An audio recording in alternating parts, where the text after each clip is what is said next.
Bien, alors maintenant, si nous dépassons cette étape, l'étape suivante, c'est que maintenant la justice, entre guillemets, va faire son travail. Joseph est à la tête de l'État, mais on se rend compte que tous les Kabylas n'ont pas les mêmes privilèges. C'est-à-dire que vous reprochez à Joseph de ne s'occuper que de ceux qui sont issus de la même maman que lui. Ça, on n'a pas d'en tenir rigueur. Il a le libre choix de vivre avec qui il veut. Mais la famille Kabila a ses droits. Laurent Désiré Kabila est mort en exercice de ses fonctions. Là, il n'y a pas à négocier. Hein? Il n'y a pas... Oui, alors vous disiez... Et bon, Joseph a pris le pouvoir. Bon, il a le libre choix d'exercer son pouvoir comme il veut. Il peut vivre avec qui il veut. Alors là, on n'a pas à lui en tenir rigueur. Mais la famille Kabila n'a pas à négocier ses droits. Laurent Désiré Kabila est mort en exercice de ses fonctions. Donc ça, la famille de Laurent Désiré Kabila doit être dédommagée par l'État congolais.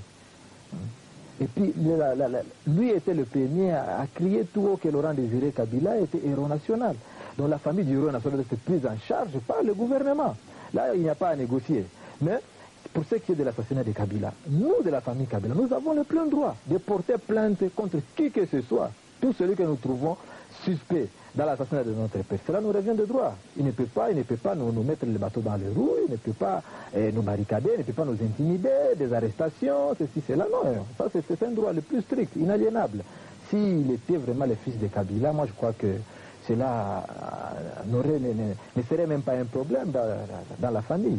Il ne s'y opposerait même pas à ma démarche. Puisque nous étions à l'hôtel Okapi, lors du deuil familial, c'était moi qui avais donné l'idée que nous puissions faire une déclaration commune pour condamner l'assassinat de Laurent Désiré Kabila. Et lui a appelé nos parents, je ne vais pas citer les noms ici puisque la répression chez nous, vous savez ce que ça fait. Il a appelé certains de nos parents pour les intimider et leur dire voilà, occupez-vous des problèmes de la famille, il ne faut pas vous occuper de la politique, celui qui oserait s'occuper de la politique, je vais l'arrêter. Moi j'ai appris ça, je n'étais pas content, moi j'ai dit moi je n'ai pas à avoir peur, moi je suis d'origine rebelle. Mon père a fait plus de 30 ans en rébellion, je suis né dans un cas de réfugié, je n'ai pas à avoir peur. C'est comme ça que l'idée m'était venue de pousser jusqu'au fond pour connaître la vérité sur l'assassinat de mon père.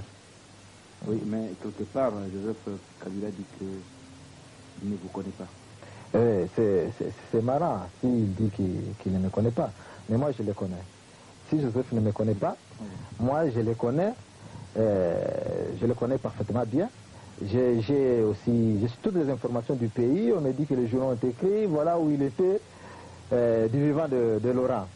Les gens oublient que Laurent Désiré Kabila est venu au pays pour mettre fin sur les règnes des intouchables, sur le trafic d'influence. Kabila a mis fin à tout cela. Alors nous, ces enfants, nous devrions servir de modèle.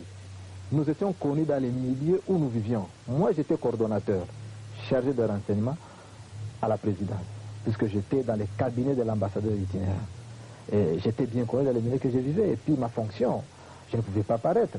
Et si on dit que où il était du vivant de Laurent, et tous ses enfants, c'est plus de 20 enfants de Kabila, où ils étaient? Ils étaient à Kinshasa, à Lubumbashi, ils vivaient comme tous les autres. Nous n'étions pas obligés de trafiquer de l'info pour qu'on soit connus. Et même sa soi-disant mère, Sifama Agna, où elle était? Vous, les hommes de la presse, vous avez à demander ça à Kabila. Chef de l'État, présentez-nous la première dame. Quelle avait été la réponse de Laurent Désiré Kabila? Et oui, si la mienne est la première et la vôtre est la 4e. Voilà la réponse que vous avez donnée à ce confrère. Bien, alors nous continuons. C'est moi qui pose des questions, Etienne. Ok. Bien, alors nous continuons. C'est vrai que vous avez eu tout un tas de raisons qui motivent votre démarche. C'est donc fort de tout cela que vous avez décidé de faire d'abord un premier point de presse à Kinshasa. Oui, je savais que la manipulation pouvait se faire, c'est pourquoi j'avais tenu à tout prix de tenir d'abord un point de presse à Kinshasa. J'ai fait mon premier point de presse à Kinshasa, c'était le 15 janvier, donc un jour avant la première anniversaire de la mort de mon père. Et après 3 mois, qu'on a osé de me contredire. J'ai fait ça à Kinshasa, au vu et au su de tout le monde, toute la famille est là. Je n'ai vu aucune personne oser lever le ton, dire voilà, il n'est pas Kabila, d'où il vient. Bon, tout le monde était là, toute la grande famille Kabila était là pour la circonstance de deuil. Tout le monde était présent à Kinshasa.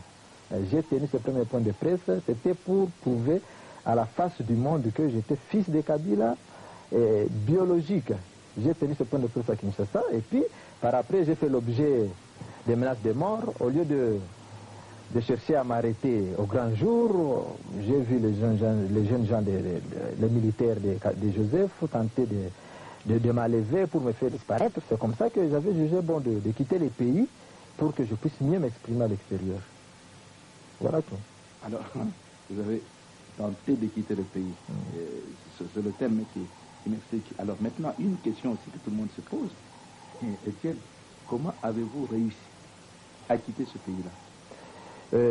J'ai quitté le pays, bien sûr que je ne pouvais plus me munir de mon passeport avec le label Kabila.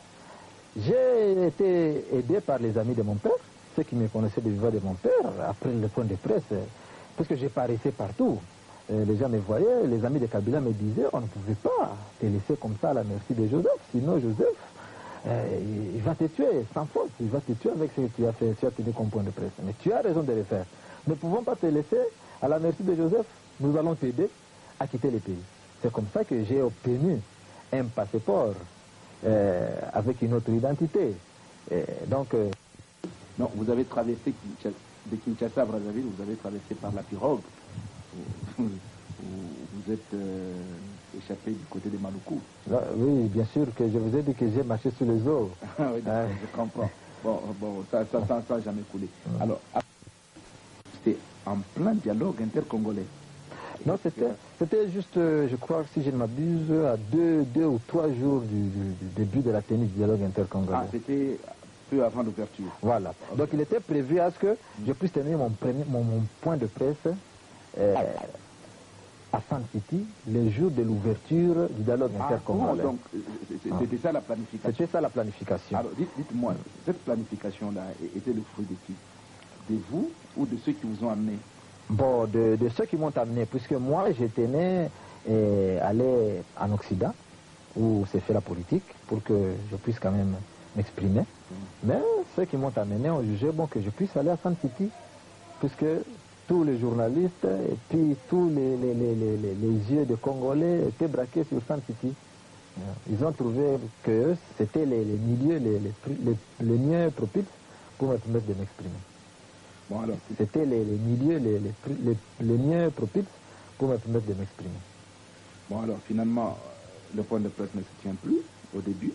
Il va se tenir vers la fin du dialogue intercongolais. Qu'est-ce qui s'est passé? Oui, il y a...